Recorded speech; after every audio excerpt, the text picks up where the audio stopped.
ನನ್ನ ನೆಲದ ಭಾಷೆಯು ದೂರ ಬಲು ದೂರ, ಈ ಮನಕಂತೂ ದಾರಿ ತೋರುತ್ತಿದೆ. ಆ ಭಾಷೆಯದೇ ಬೆಳಕು ಬೆಳಕುವ ಬೆಳಕು ಬೆಳಕುವ. ದೂರ ಎಷ್ಟೇ ಹೋಗಿ ಈ ಭಾಷೆಯಿಂದ ದೂರವಾಗಲಾರಿರಿ. ವಿಮಲ್, ನಮ್ಮ ಭಾಷೆ ಕೇಸರಿ. ಶಿವರಾಜ್ ಕುಮಾರ್ ಅವರ ಪ್ರಚಾರದ ವೇಳೆ ಜೈ ಶ್ರೀರಾಮ್ ಘೋಷಣೆ ಕೂಗಲಾಗಿದೆಯಂತೆ. ಶಿವಮೊಗ್ಗದ ರಿಪ್ಪನ್ಪೇಟೆಯಲ್ಲಿ ರ್ಯಾಲಿ ವೇಳೆ ಈ ಘೋಷಣೆ ಕೂಗಲಾಗಿದೆ. ಘೋಷಣೆ ವೇಳೆ ಪೊಲೀಸರು ಕಾರ್ಯಕರ್ತರ ನಡುವೆ ವಾಗ್ವಾದ ನಡೆಯಿತು. ಜೈ ಶ್ರೀರಾಮ್ ಘೋಷಣೆ ಕೂಗಿದ ಹಿಂದೂ ಕಾರ್ಯಕರ್ತರು ಶಿವರಾಜ್ ಕುಮಾರ್ ದುನಿಯಾ ವಿಜಿ ಮುಂದೆ ಈ ಘೋಷಣೆಯನ್ನು ಕೂಗ್ತಾರೆ.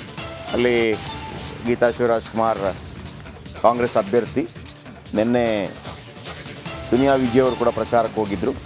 ದುನಿಯಾ ವಿಜಿ, ಶಿವರಾಜ್ ಕುಮಾರ್, ಗೀತಾ ಶಿವರಾಜ್ ಕುಮಾರ್ ಹೋಗ್ತಿರ್ಬೇಕಾದ್ರೆ ರಿಪ್ಪನ್ಪೇಟೆಯಲ್ಲಿ ಅಲ್ಲಿ ಘೋಷಣೆ ಕೂಗಿದ್ದಾರೆ. ಜೈ ಶ್ರೀರಾಮ್ ಘೋಷಣೆ ಕೂಗಿದ್ದಾರೆ. ನೋಡೋಣ ಬನ್ನಿ.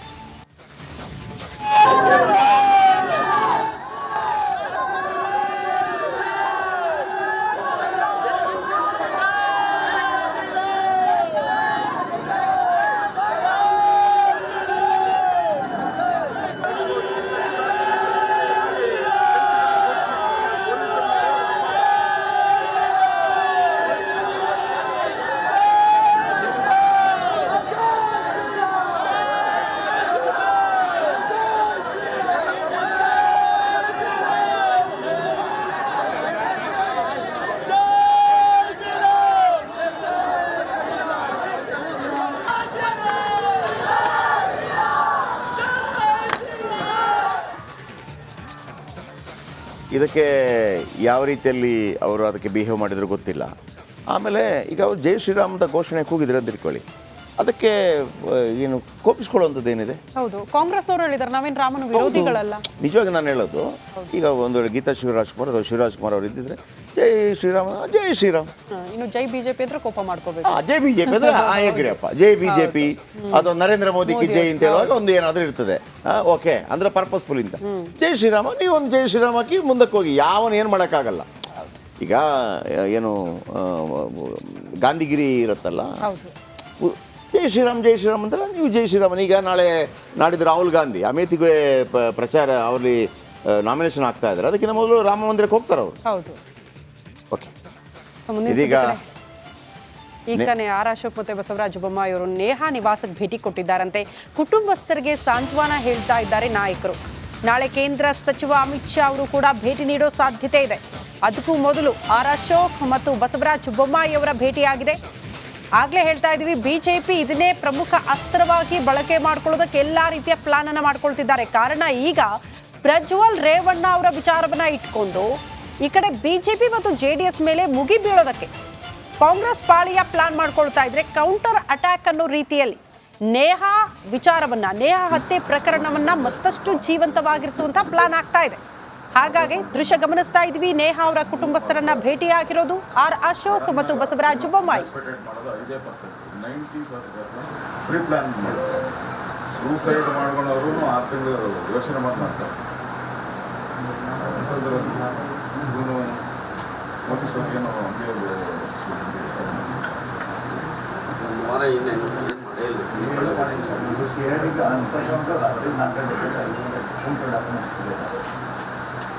ಸಿಐಡಿ ನಾವೆಲ್ಲ, ನಾನು ಬೊಮ್ಮಾಯಿಗಳೆಲ್ಲ ಪೊಲೀಸ್ ಅಲ್ಲಿಂದಲೇ ಬಂದವರು, ನಾವೆಲ್ಲ ಕೆಲಸ ಮಾಡಿದ್ದೀರಲ್ಲ.